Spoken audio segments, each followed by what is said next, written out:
Zee 24 तास एक पाऊल पुढे. झपाटलेला ह्या ब्लॉकबस्टर सिनेमाचा सिक्वल झपाटलेला 2 महेश कोठारे घेऊन येत आहेत आणि तोही 3D रूपात. आदिनाथ कोठारे, सोनाली कुलकर्णी आणि मकरंद अनासपुरे यांच्या या सिनेमात प्रमुख भूमिका आहेत. पाहूया ह्या सिनेमाबद्दल ही टीम काय बोलतीये ते. तात्या विंचू हा तब्बल 20 वर्षांनी पुन्हा एकदा रुपेरी पडद्यावर झळकणार आहे आणि त्यांची भेट आपल्याला करून देणार आहेत महेश कोठारेजी. झपाटलेला हा सिनेमा नक्कीच तुमच्या लक्षात असेलच. आता झपाटलेला 2 हा सिनेमा आपल्या भेटीला येतोय. महेशजी आहे आणि झपाटलेला 2 ची संपूर्ण टीम आहे. खूप खूप स्वागत आहे तुम्हा सर्वांचंही. महेशजी, सगळ्यात आधी मराठीतला पहिला 3D सिनेमा प्रेक्षकांच्या भेटीला येतोय, काय सांगावं सर? हो, हा मराठीतला पहिला स्टिरिओस्कोपिक 3D सिनेमा आहे. Shot on stereoscopic 3D, genuine 3D ज्याला आपण म्हणू. वर्ल्ड क्लास स्टँडर्डचे टेक्नॉलॉजी वापरून we have made this film. आणि 20 वर्षानंतर तात्या विंचू पुन्हा लोकांच्या भेटीला येतो आहे. 20 वर्षांपूर्वी मी हा तात्या विंचू क्रिएट केला आणि तेव्हा देखील त्यांनी लोकांची मनं जिंकली आणि आजपर्यंत तो लोकांच्या मनात घर करून आहे. ओम फट स्वा आणि एम भगबुगे भगनी भागवदर या मंत्र देखील लोकांना आजही आठवतो आणि आजही ठाऊक आहे. तात्या विंचूला पुन्हा घेऊन यायचं हे माझ्या मनात होतं, पण त्याला काहीतरी एका वेगळ्या रूपात आणावं असं मला नेहमी वाटत होतं. आणि म्हणून मला हा 3Dचा प्रकार खूप आवडला आणि मी 3Dमध्ये त्याला आणायचं ठरवलं. आणि ऑफकोर्स माझ्या सर्व सहकाऱ्यांमुळे, माझ्या टेक्निशियन्समुळे, माझ्या कलाकारांमुळे मी हे करू शकलो. झपाटलेला जेव्हा सिनेमा आठवतो तेव्हा आठवते ती लक्षा आणि महेश दादांची केमिस्ट्री. एकूणच इन्स्पेक्टर महेश यांनी तात्या विंचूचा खात्मा केलेला त्यावेळेला, आणि आता काय इंटरेस्टिंग घडणार आहे या फिल्ममध्ये? त्यावेळेला महेश आणि लक्षा ही जोडी होती. महेशची कॅरेक्टर अशी inspector, smart, handsome. I was very handsome that time. आणि ऑफकोर्स लक्षा नेहमीप्रमाणे धांदळ, गडबड करणारा, अशी 2 कॅरेक्टर्स होत्या. आता ह्या दोन्ही कॅरेक्टर्स मला एक करायच्या होत्या आणि मला असा एक ॲक्टर पाहिजे होता जो दोन्ही गोष्टी करू शकेल. हँडसम पण असेल, स्मार्ट पण असेल आणि परत लक्षासारखी कॉमेडी पण करू शकेल. म्हणून मी आदिनाथला त्याच्यासाठी सिलेक्ट केला. Adinath has done it wonderfully well. आणि त्याला एक फार मोठा असा खांब मला हवा होता सपोर्टला. त्याला तो खांबाशिवाय तेवढं, म्हणून मी मकरंद अनासपुरेला ह्याच्यामध्ये कास्ट केलेला आहे. त्याचा रोल पण तितकाच सुंदर आहे आणि मकरंदीसुद्धा तो इतका सुंदर केलेला आहे. आणि ऑफकोर्स आदिनाथ बरोबर एक सुंदर हिरोईन हवी होती. She was a good actor, was a good dancer. And my first choice, माझा पहिला चॉईस सोनाली होती. आणि सोनाली, लकीली माझ्या मनासारखी कास्ट मला लाभली आणि ते सर्वांनी अगदी मन लावून अगदी काम केलेलं आहे. इतकं सुंदर काम केलं आहे. I am really honoured. That's a very big compliment. काय सांगावं असं वाटतं सिनेमाबद्दल आणि यातल्या तुझ्या भूमिकेविषयी?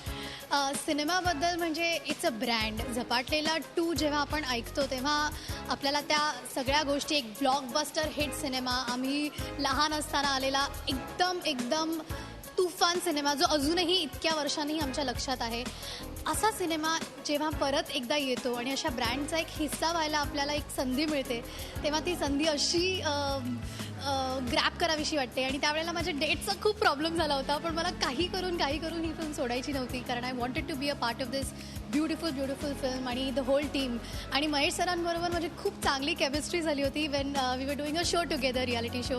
आणि आमची खूप चांगली मैत्री झाली आणि तेव्हा सर म्हणाले होते की आपण काहीतरी करूया नक्की.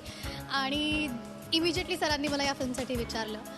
देर is no reason why any actor should not do this film, कारण इट्स अ ड्रीम की अशा एका फिल्मचा भाग होणं. आणि हा इतिहास घडवणारा सिनेमा आहे, कारण मराठीतला पहिला 3D सिनेमा आहे आणि ऐतिहासिक या एका मोठ्या प्रोजेक्टचा हिस्सा होताना मला खूप आनंद होतो आहे. आणि आता जेव्हा we are bringing this film प्रेक्षकांच्या समोर आणतो आहे तेव्हा खूप आनंद होतो आहे. आणि मला असं वाटतं की ज्या प्रकारे आम्ही सगळ्यांनी इतक्या आनंदाने ही फिल्म केली आहे आणि मराठीतली पहिली 3D फिल्म म्हणून एक मस्त एनर्जीनी फिल्म केली आहे, तेवढ्याच आनंदाने, प्रेमाने आपले सगळे प्रेक्षक ह्या सिनेमाकडे पाहतील आणि आपला मराठी लोकांचा पहिला 3D सिनेमा म्हणून पाहतील. सोनाली, तुझ्या भूमिकेविषयी इन शॉर्ट काय सांगावं? मी नटरंगनंतर परत एक लावणी आणि तमाशा प्रधान म्हणता येणार नाही, पण त्या बॅकग्राऊंडची एक भूमिका करते. खूप इंटरेस्टिंग, खूप चबी बबली एनर्जेटिक हिरोईन आहे फिल्मची. मेघा सातारकर असं नाव आहे कॅरेक्टरचं. आणि याच्यात मी लावणी केली आहे नटरंगानंतर फर्स्ट टाईम. ती फर्ग्युसन कॉलेजची स्टुडंट असून सुद्धा स्टेजवर लावणी नृत्य करते, हे विशेष. हां, मला असं वाटतं की आजकाल असंच झालं आहे की लावणी ही खूप ग्लॅमराईज आणि फॅशनेबल झाली आहे. प्रत्येक स्कूल गोईंग कॉलेज गोईंग मुलीला लावणी करायची असते. आणि खूप मला चांगलं वाटतं याविषयी की आज लावणी इतकी यंगस्टर्समध्ये सुद्धा पॉप्युलर झाली आहे. सो तशाच प्रकारची यंग कॉलेज गोईंग मुलगी आहे जिला तिच्या फॅमिलीचं रूट जे आहे ते पुढे न्यायचं आहे आणि म्हणून तिला लावणी करावीशी वाटते. आणि त्या फिल्ममध्ये पहिली 3D लावणी बघायला मिळणार आहे सगळ्यांना. सो मला खूप मजा आली हे कॅरेक्टर करताना. आय थिंक जशी मी आत्ता बोलते ॲनिमेटेड आणि छान छान गुडी गुडी तशीच फिल्ममध्ये आहे. म्हणजे सोनाली जितकी एक्साइटेड दिसते, आदिनाथ तितकाच नर्वस दिसतो. आदिनाथ, झपाटलेला डेफिनेटली सोनाली म्हणाली तसा एक ब्रँड आहे आणि त्याचबरोबर मराठीतला पहिला 3D सिनेमा आणि लीड भूमिका करतोयस. काय सांगावं सर? नर्वस वाटतोय पण असं नाही आहे. नर्वस होतो मी आधी जेव्हा वडिलांनी मला ती कॅरेक्टर ऑफर केली. कारण एकतर एक खूप मोठं दडपण होतं की म्हणजे लक्ष्मीकांत बेर्डेंच्या मुलाचं कॅरेक्टर, लक्ष्मीकांत बोलकेंचा मुलगा आदित्य लक्ष्मीकांत बोलके, त्यातच सगळं आलं. म्हणजे तो एक कॅरेक्टर एक खट्याळ, निरागस, हजरजबाबी मुलगा असतो. आणि अशा अंगाचं कॅरेक्टर, ह्या स्टाईलचं कॅरेक्टर मी कधीच केलं नव्हतं. कॉमेडी हा प्रकार मी पहिल्यांदा केला पडद्यावर.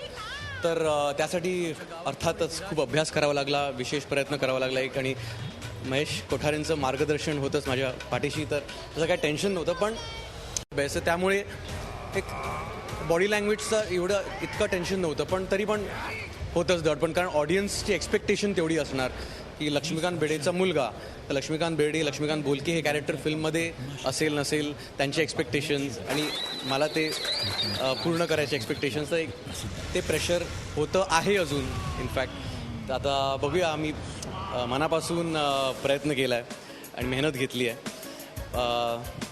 आशा करतो की सगळ्यांना आवडेल माझी मेहनत, माझा प्रयत्न. आणि कुठेतरी लक्षा आणि इन्स्पेक्टर महेशची जी केमिस्ट्री होती तशी कुठेतरी केमिस्ट्री मकरंदा आणि तुमची पाहायला मिळणार आहे. एकूणच एकत्र काम करण्याचा अनुभव जाणून घ्या. अर्थातच म्हणजे मकरंद अनासपुरेसारखे दिग्गज कलावंत माझ्याबरोबर होते. सोनाली कुलकर्णी, मकरंद अनासपुरे, विजय पटवर्धन, हे सगळ्यांची आमची सगळ्यांची भट्टी जमली आहे तिकडे फिल्ममध्ये. आणि मकरंद दादाबरोबर काम करताना सॉलिड मजा आली. म्हणजे मला पण थोडं वाटलं होतं की बापरे त्यांच्यासमोर आता कसं होणार, म्हणजे आपली सीन्स कसे मी मॅनेज करणार. आणि पण त्यांनी पण खूप सपोर्ट केला मला आणि आम्ही सगळ्यांनी मिळून एक मस्त फिल्म बनवली असं वाटतं मला. मकरंदा, आता होऊन जाऊ द्या वी आर ऑन या सिनेमात तर अप्रतिम काम केलं आहे तुम्ही आणि प्रेक्षकांनीही खूप कौतुक केलं आहे. आता या सिनेमामधली भूमिका काय सांगा? एक तर माझ्यासाठी खूप महत्त्वाचा सिनेमा. महेश कोठारेंबरोबरचा हा माझा 5वा सिनेमा. 5व्यांदाही त्यांना मला घ्यावंसं वाटलं. ह्यातच आपण बरे नट आहोत असं मला स्वतःचा समज मी करून घेतला. हा सिनेमा अतिशय महत्त्वाचा मराठीसाठी सुद्धा. मराठी सिनेमासृष्टी सध्या एका फार चांगल्या संक्रमण अवस्थेमधनं चाललेली आहे. नवीन नवीन प्रयोग होत आहेत. कथेचे प्रयोग आपण सातत्याने बघत आलो आहे आतापर्यंत. पण हा सिनेमा मराठीतला पहिला सिनेमा आहे जो तांत्रिकदृष्ट्या वेगळा प्रयोग घेऊन आलेला आहे. हे या सिनेमाचं सगळ्यात महत्त्वाचं वैशिष्ट्य. दुसरी गोष्ट, स्टिरिओस्कोपिक पहिला 3D मराठी सिनेमा आहे हा. त्यासाठी याचा भाग होणं ही माझ्यासाठी फार आनंदाची संधी, महत्त्वाची संधी ठरली. दुसरं, या सिनेमामध्ये जे तंत्रज्ञ आहेत ते पाश्चात्य तंत्रज्ञ वापरून एक खूप वेगळा आणि खूप चांगला आणि कथामेळ आपल्याकडचा, म्हणजे मराठीतली कथा आणि पाश्चात्य तंत्रज्ञान याचा एक खूप चांगला समन्वय, फ्युजन ज्याला आपण म्हणतो, हा मराठीच्या दृष्टीने खूप महत्त्वाचा प्रयोग ठरेल. यानंतर 3Dचे नानाविध प्रयोग मराठीमध्ये सुरू होतील. पण त्याची सुरुवात महेश कोठारेंनी ॲज युज्युअल केलेली आहे. ब्लॉकबस्टरची सुरुवात पण आपल्याला माहिती आहे. धूमधडाकासारखा मेजर ब्लॉकबस्टर मराठीमध्ये, मराठी सिनेमासृष्टी हलवली ज्या ब्लॉकबस्टरने, अशाच पद्धतीचा हाही सिनेमा आहे. हाही सध्याच्या कालखंडामध्ये मराठी प्रेक्षकांना पुन्हा एकदा थिएटरकडे वळवून आणण्यात 100% यशस्वी होईल याची खात्री मला आहे. कारण खूप चांगली टीम आणि टीमवर्क या दोन्ही गोष्टी महत्त्वाच्या असतात. बऱ्याचदा कथा चांगली असते, त्यानंतर कलावंत तितकेसे न्याय देत नाहीत. पण ह्या सिनेमात घडलंय असं की दिग्दर्शनापासून ते अभिनेत्यांपर्यंत सगळ्यांचा समन्वय हा खूप चांगला होता आणि आपण एक वेगळ्या धाटणीचा जबाबदार प्रयोग करतो आहोत याची भावना प्रत्येकाकडे होते. त्यामुळे पेशन्सने सगळ्यांनी काम केलं, हा एक महत्त्वाचा मुद्दा. दुसरी गोष्ट, ती केमिस्ट्री पडद्यावर खूप चांगली आली. आदिनाथ कोठारेच्यासाठी हा खूप महत्त्वाचा सिनेमा त्याच्या करिअरमधला ठरणार आहे. कारण मराठीमध्ये नवीन जनरेशन आता येण्याची गरज आहे, नवीन नायक येण्याची गरज आहे. आणि मराठी सिनेमांना तसा नायक प्रधान चेहरा नव्हता कधी. म्हणजे आमची जी जनरेशन आहे त्या जनरेशनमध्ये खूप सुंदर अशा हिरोची प्रतिमा नाही आहे अजून. पण आमच्या नंतरची जनरेशन ही एकतर अभिनयानेही सकस आहे, दिसण्यातही उजवी आहे, आणि दुसरं म्हणजे ती खात्या पित्या घरची वाटते. आम्ही नुसतेच पित्या घरचे वाटायचो, पण या जनरेशनसाठी ही खूप महत्त्वाची उपलब्धी असणार आहे. आदिनाथ कोठारे हा आगामी काळातला एक खूप प्रभावी नायक म्हणून चित्रसृष्टीत आपलं स्थान कमवेल याची मला खात्री आहे. कारण मुळात थिएटरचा बेस घेऊन तो पुढे येतो आहे आणि ही खूप चांगली गोष्ट आहे. आणि हा 3D सिनेमा मला म्हणजे प्रेक्षकांना नेहमी आपल्याला गडबड असते की निर्मात्याच्या किंवा दिग्दर्शकाच्या प्रेशरमुळे आपण प्रेक्षकांना या आमचा सिनेमा वेगळा आहे असं म्हणावं लागतं. ते तकलादूपणही असतं त्यात. पण हा सिनेमा खात्रीपूर्णरित्या प्रेक्षकांना मी कळकळीचं आवाहन करतो की त्यांनी थिएटरमध्ये यावं. आणि हा सिनेमा जर नाही आवडला तर माझे कान चार चौघात धरावेत याची. आणि हा सिनेमा आवडला तर याला भरभरून प्रतिसाद द्यावा. आवडला तर 100 जणांना सांगावं, नाही आवडला तर 200 जणांना सांगावं, एवढी खात्री या चित्रपटाच्या निमित्ताने मला द्यावीशी वाटते. आणि दुसरं, यामध्ये मकरंद वटवटे नावाचं एक पात्र मी करतो. शब्द भ्रमकार, वेंट्रिकॉलॉजिस्ट असं एक कॅरेक्टर आहे. आणि आदिनाथ बरोबर मला खूप एकतर मजा आली. यापेक्षा नवीन जनरेशन बरोबर काम करताना एक नेहमीची एक्साइटमेंट जी असते ती एक्साइटमेंट या सिनेमाच्या निमित्ताने मला मिळाली. आदिनाथ हा एनर्जेटिक अभिनेता आहेच आहे. सोनाली कुलकर्णी त्याच्याबरोबर आहे, माझ्याबरोबर सई ताम्हणकर आहे. सईला पण अलीकडे आपण खूप वेगळ्या भूमिकांमध्ये पाहिलेलं आहे, ही तिची खूप महत्त्वाची भूमिका ठरावी. सोनाली कुलकर्णीने ॲज युज्युअल खूप चांगलं काम केलेलं आहे. तिची लावणी आहे, त्यामुळे हा सिनेमा यशस्वी होण्याची आणखी एक गॅरंटी आम्हाला आहे. आणि लावणीमध्येही एक गंमत आहे, त्या गंमतीसाठी खूप रिपीट ऑडियन्स येईल याची मला खात्री आहे. काय गंमत आहे ती? तो सस्पेन्स तो जर फोडला तर मग म्हणजे खुनी राजू असतो असं सांगण्यासारखं आहे तसं. तर मी ती गंमत काही फोडत नाही. कारण मला आमचे स्पॅनिश टेक्निशियन होते हेनरिके नावाचे, तर त्यांनी मला आवर्जून त्या लावणीमधला एक शॉट दाखवला जो बघितल्यानंतर मीच खल्लास झालो. त्यामुळे मी म्हणलं की अरे, प्रेक्षकांसाठी ही एक खूप महत्त्वाची उपलब्धी ठरणार आहे. आणि 7 जूनला हा सिनेमा येतोय. पावसाबरोबरच यशाचाही पाऊस घेऊन येणारा हा सिनेमा मराठी चित्रसृष्टीसाठी ठरेल याची मला खात्री आहे. म्हणून आय एम व्हेरी हॅपी. आतापर्यंत बोलक्या बाहुल्यांचे खेळ बघितले, आता बोलक्या माणसाचा खेळ बघा.